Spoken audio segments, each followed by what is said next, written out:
উচ্চ মাধ্যমিকের পরে তোমাদের যে সকল স্কলারশিপগুলো তোমরা আবেদন করতে পারবে তার মধ্যে সেরা 5টি স্কলারশিপ নিয়ে আজ আলোচনা করব। তো কেউ স্কিপ না করে শেষ পর্যন্ত ভিডিওটি দেখবে। এর আগের একটি ভিডিওতে আলোচনা করেছিলাম মাধ্যমিক পাশের পরে গুরুত্বপূর্ণ কিছু স্কলারশিপ। আজ আলোচনা করবো উচ্চ মাধ্যমিকের পরে গুরুত্বপূর্ণ কিছু স্কলারশিপ, এবং তোমরা এখানে জানতে পারবে কত টাকা করে পাবে, তোমাদের কী কী শর্ত থাকতে হবে, এবং তোমরা এখানে আবেদনের পদ্ধতি কীভাবে তোমরা আবেদন করবে, অফলাইন না অনলাইন, সেটা জানতে পারবে। তো আমরা এখানে প্রথম যে স্কলারশিপটি জানবো সেটি হচ্ছে স্বামী বিবেকানন্দ মেরিট কামিজ স্কলারশিপ বা SBMCM। এটি হচ্ছে একটি জনপ্রিয় স্কলারশিপ যেটি স্কুল লেভেল থেকে উচ্চশিক্ষার বিভিন্ন স্তরে দেওয়া হয়ে থাকে। এখানে জেনে নেব আমরা প্রতি শর্তগুলো। আবেদনকারীকে পশ্চিমবঙ্গের স্থায়ী বাসিন্দা হতে হবে, পরীক্ষায় ন্যূনতম 60% নাম্বার পেতে হবে, পারিবারিক বার্ষিক আয় 2,50,000 টাকার বেশি হলে চলবে না, এবং অন্য কোনো স্কলারশিপে আবেদন করলে কিন্তু এটা পাবে না। এখানে আর্থিক সহায়তার কেমন পাওয়া যায়, 1,000 টাকা থেকে শুরু করে 8,000 টাকা প্রতি মাসে পাওয়া যায়, অর্থাৎ 12,000 থেকে শুরু করে 96,000 টাকা পর্যন্ত কিন্তু পাওয়া যেতে পারে।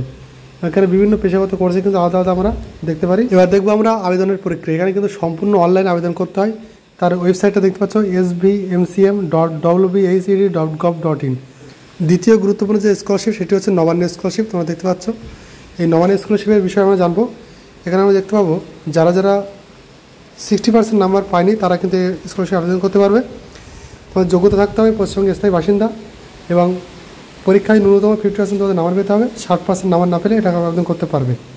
নেক্সট আমরা দেখব যে তোমাদের পারিবারিক বার্ষিক আয় থাকতে হবে 1,20,000 টাকার নিচে, এবং কেন্দ্র সরকারের অন্য কোনো স্কলারশিপে কিন্তু আবেদন করা যাবে না। এখানে আর্থিক সহযোগিতা কিন্তু আমরা 10,000 টাকা পেতে পারি। এখানে আবেদনের প্রক্রিয়া কিন্তু অনলাইন এবং অফলাইন দুভাবে করা যেতে পারে। তোমাদের ওয়েবসাইট দেখতে পাচ্ছ cmrf.wb.gov.in। এই ওয়েবসাইটে কিন্তু আমরা আবেদন করতে পারবো। নেক্সট স্কলারশিপ হচ্ছে ওএসএস স্কলারশিপ। এটি পশ্চিমবঙ্গ সরকারের বিভিন্ন অনগ্রসর শ্রেণী তাদেরকে দেওয়া হয়ে থাকে। এখানে দেখতে পাচ্ছি আমরা আবেদনকারীকে পশ্চিমবঙ্গের স্থায়ী বাসিন্দা হতে হবে, এবং SC ST OBC সম্প্রদায়ভুক্ত হলে ভালো হবে, এবং সরকার অনুমোদিত কোনো উচ্চ মাধ্যমিক পরবর্তী কোর্সে পাঠরত হতে হবে।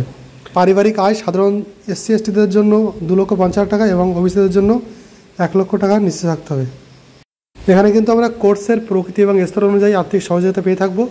এবং আবেদনের প্রক্রিয়া দেখতে পাচ্ছি এখানে সম্পূর্ণ অনলাইন আবেদন করতে হয়। তার ওয়েবসাইট হচ্ছে oasis.gov.in। 4 নম্বরে আমরা দেখতে পাচ্ছি ঐক্যশ্রী স্কলারশিপ। এটি একটি গুরুত্বপূর্ণ স্কলারশিপ। এটি সাধারণত সংখ্যালঘু সম্প্রদায়, মুসলিম, শিখ, খ্রিস্টান, বৌদ্ধ, জৈন, পার্সি প্রতি দেওয়া হয়ে থাকে। এখানে যোগ্যতা থাকতে হবে পশ্চিমবঙ্গের স্থায়ী বাসিন্দা, এবং ন্যূনতম তোমার পরীক্ষায় 50% বা তার বেশি নাম্বার পেয়ে থাকলে হবে, এবং পারিবারিক বার্ষিক আয় থাকতে হবে 2,00,000 টাকা নিচে। এখানে আর্থিক সহযোগিতা আমরা কিরম পেতে পারি, একাদশ এবং PhD পর্যন্ত আমরা প্রতি স্তরে বৃত্তি পেয়ে থাকি। সাধারণত 2,250 টাকা থেকে শুরু হয়, 33,000 টাকা পর্যন্ত পেতে পারি আমরা বিভিন্ন স্তরে। এখানে আবেদনের প্রক্রিয়া দেখতে হবে আমরা অনলাইনে আবেদন করতে হয়। wbmdfcscholarship.org এই পোর্টালে আবেদন করতে হবে। পরবর্তী এবং শেষ স্কলারশিপ হচ্ছে কম্বাইন্ড স্কলারশিপ। এটি একটি বেসরকারি স্কলারশিপ। এখানে বিভিন্ন বেসরকারি সংস্থা এবং কর্পোরেট ব্যক্তিদের সহায়তা দেওয়া হয়ে থাকে। বাডি ফর স্টাডি প্ল্যাটফর্মের মাধ্যমে কিন্তু আমরা এখানে পেয়ে থাকি। সারা ভারতের পড়ুয়ারা এখানে আবেদন করতে পারবে। সাধারণত যোগ্যতা এই স্কলারশিপের যোগ্যতা বিভিন্ন সময় পরিবর্তন হতে পারে। আবেদনের পূর্বে অবশ্যই আমাদের এই ওয়েবসাইটে খেয়াল রাখতে হবে, BUDDOY for স্টাডি ওয়েবসাইট। এখানে শর্তগুলো দেখে নিই আমরা। 60% বা 75% নাম্বার থাকতে হতে পারে আমাদের। পারিবারিক বার্ষিক আয়ের ঊর্ধ্বসীমা 4 লক্ষ বা 6 লক্ষ টাকার বেশি হলে চলবে না।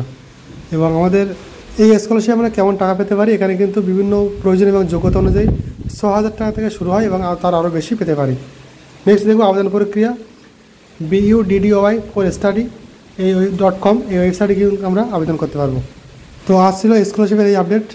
ফিরে আসছি আমরা নতুন একটি ভিডিওতে। Thanks for watching.